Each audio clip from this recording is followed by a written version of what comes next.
Enjoy so much more for so much less and leave with memories to last a lifetime. Betrayal from within a leader's own inner circle dates all the way back to Julius Caesar and Jesus Christ. We know that. Now, in 1974, a book called Murder from Within, which is up on screen now, was written about President Kennedy's inner circle and questions surrounding his assassination. Now, joining me this morning is Tyler Newcomb. Newcomb, right?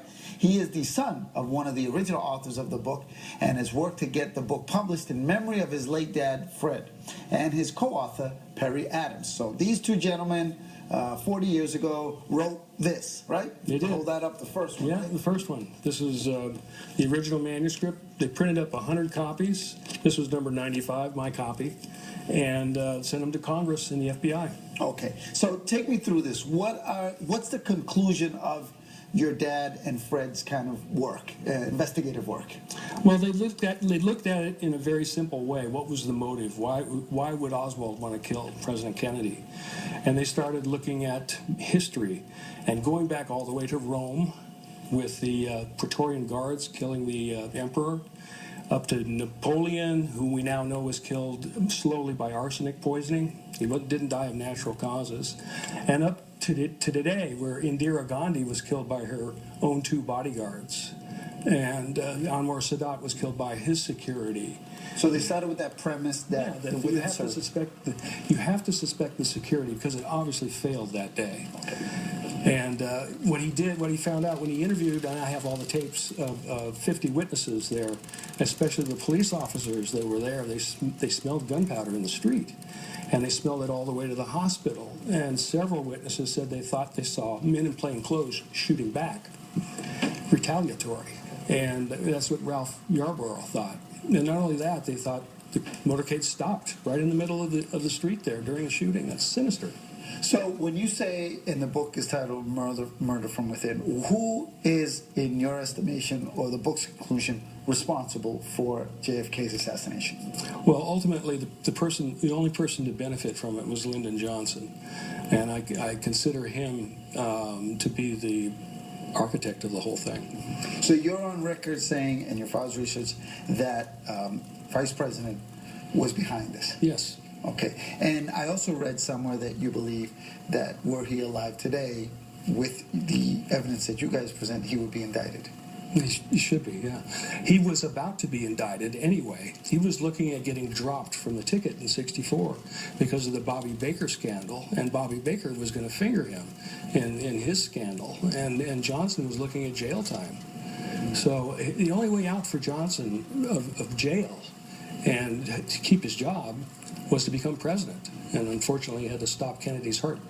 Well, you just showed me a little video off camera, okay, and I know we're not going to show it now, but if someone has access to this, what is the analysis, or what is the conclusion that you get to by watching, there's a piece of video that you can watch. Yes. Who was the trigger man, for those who cannot see this? If you watch you can watch the Zapruder film on YouTube. Right. And if you watch Kennedy, you notice that the reaction, first he goes like this, defensively. He's shot in the throat.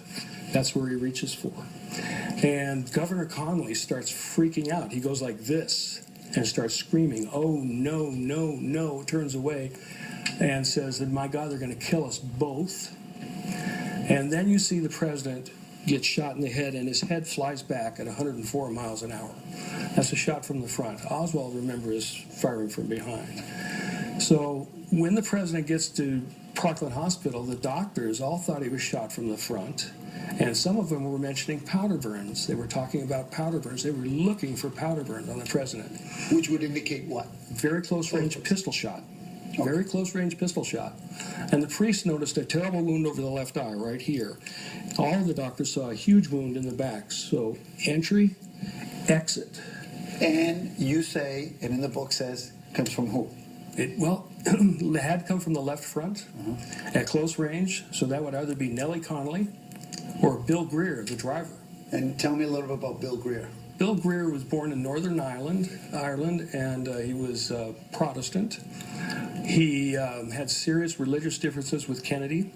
And he also worked on Henry Cabot Lodge's farm. They were the arch enemies of the Kennedys politically in Massachusetts. Okay. And stemming, why would so many? Why did you say conclude people actually want him dead? Who was really behind this, according to the book there?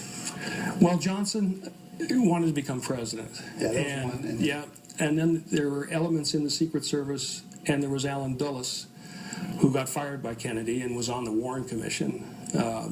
He wanted him dead too. There were people in the military that wanted him dead, and Kennedy really his lifestyle at that time.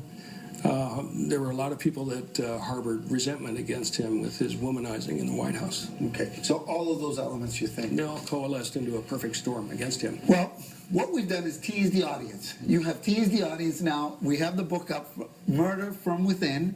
And where can you pick this up? Amazon or Amazon? Yeah, all the places. You can go to murderfromwithin.com or get a signed copy by me. Okay, excellent. So you've whet our appetite. Interesting. I know that Kimberly and Larry, the director, was kind of getting into this. All right. Thank you for coming by. Very interesting. Another theory on the JFK assassination. Well, that's it for this.